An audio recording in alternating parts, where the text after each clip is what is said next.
Good day everyone, John from the Worship Portal here with an exciting review.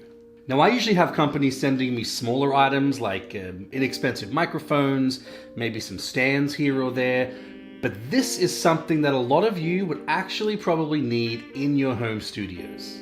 This is the Donner DMK25 key MIDI controller. Now in my first studio setups video, I recommended the Novation launch key, which is very similar to this, but let's see how they compare. Now I'm a big fan of Donner. They've been creating some high quality products for an extremely low price point, so I'm looking forward to this one. But first, let's unbox it.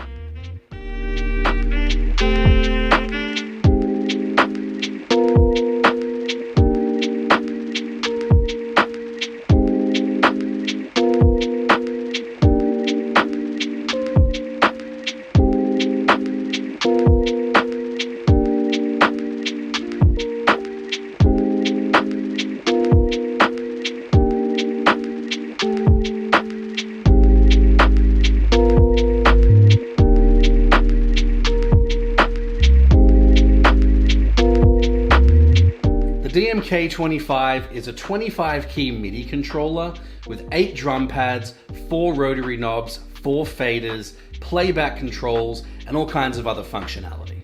And all of these are fully customizable within your DAW of choice.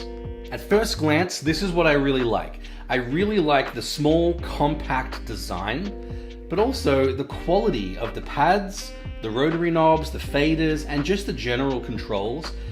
While they don't feel absolutely impeccable, they feel really good, especially for the price point of just $120. Probably my favorite feature at first glance though is the fact that it has USB-C connectivity, which is not only great for the price point, but also amazing because I have an M1 MacBook Pro, I've been living dongle life, and this would be great for producing while on the road. Now what I don't like initially, the 25 mini keys feel okay, they do feel a little bit cheap. We'll have to see how they perform. And also these 2 sliders on the left-hand side, they're touch sliders. I generally haven't had a lot of luck with those in the past.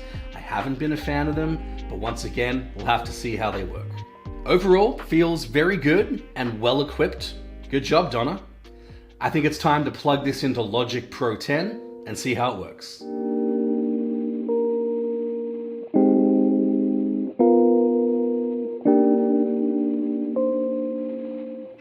Okay, it's all hooked up and working. It was a little bit tedious to get set up though. None of the presets in Logic Pro seem to work quite right. The drum pads, the keys, and these sliders did work right out of the box, but the playback buttons, the rotary knobs, and the faders did not. So I needed to assign those manually. Might be tricky if you've never done it before, but definitely look up some tutorials. You should be pretty good. Now let's go section by section and see how the DMK25 feels. Honestly, this functions like a cheap keyboard, not a lot of travel. It does feel surprisingly good on the sensitivity though. I do feel like I have a good control of how loud or soft a note is played, and that does translate to Logic pretty well. But you definitely won't be playing any heavy piano tracks on this. But pretty good for the odd synth line or the MIDI instrument that you need, like strings or synth.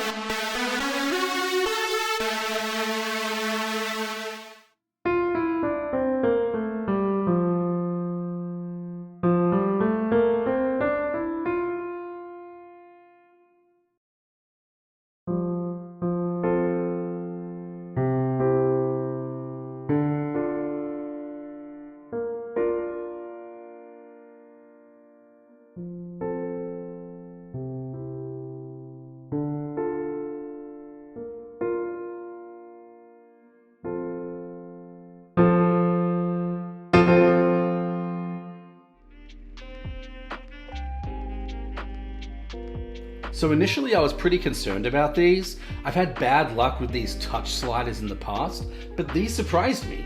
Pretty responsive, they didn't feel too out of place, and they even have an LED light to show how engaged they are, so you're not too confused just at a glance.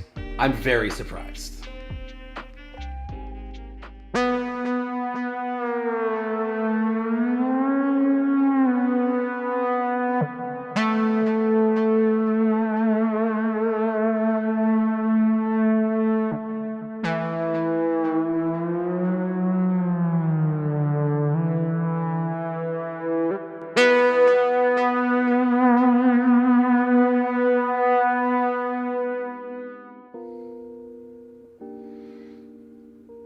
So the drum pads worked right out of the box and were probably the feature I was looking forward to test the most. Do I like them? Yes and no. I do like how they're backlit, and they feel pretty good on the fingers when you're playing them. I would like a little bit more travel, to feel a little more high-end, and to also have a little bit more sensitivity, but I'm nitpicking here. A big thumbs up from me.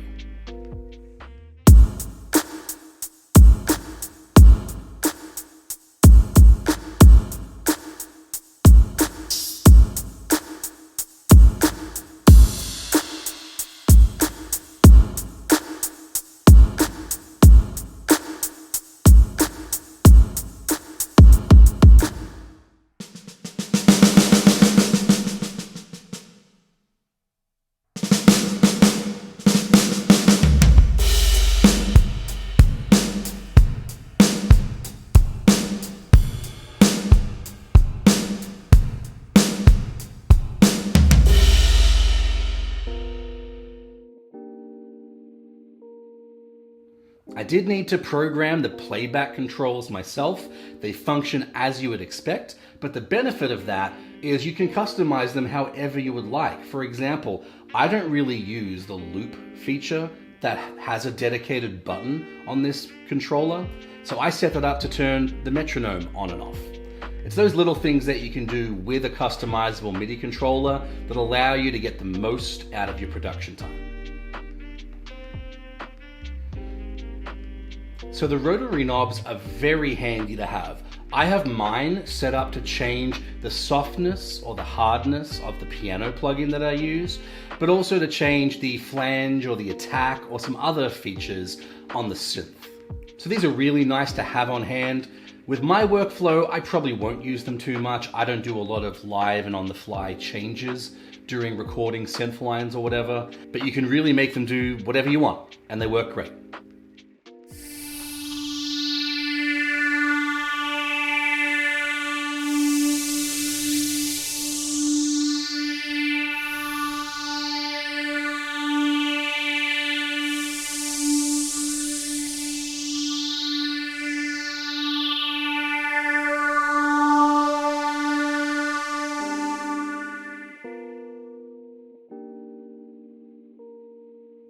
Now these 4 faders are very nice to have, especially if you do a lot of work with pads or atmospheric sounds or synths to kind of fade in a sound or transition between two.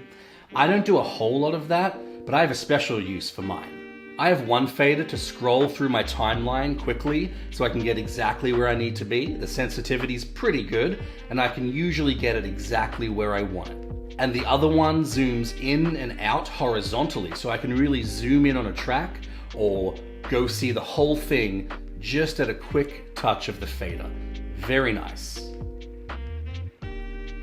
I realize this functionality won't be for everyone, but it really goes to show you the power of a customizable MIDI controller to really affect your workflow and how you produce music.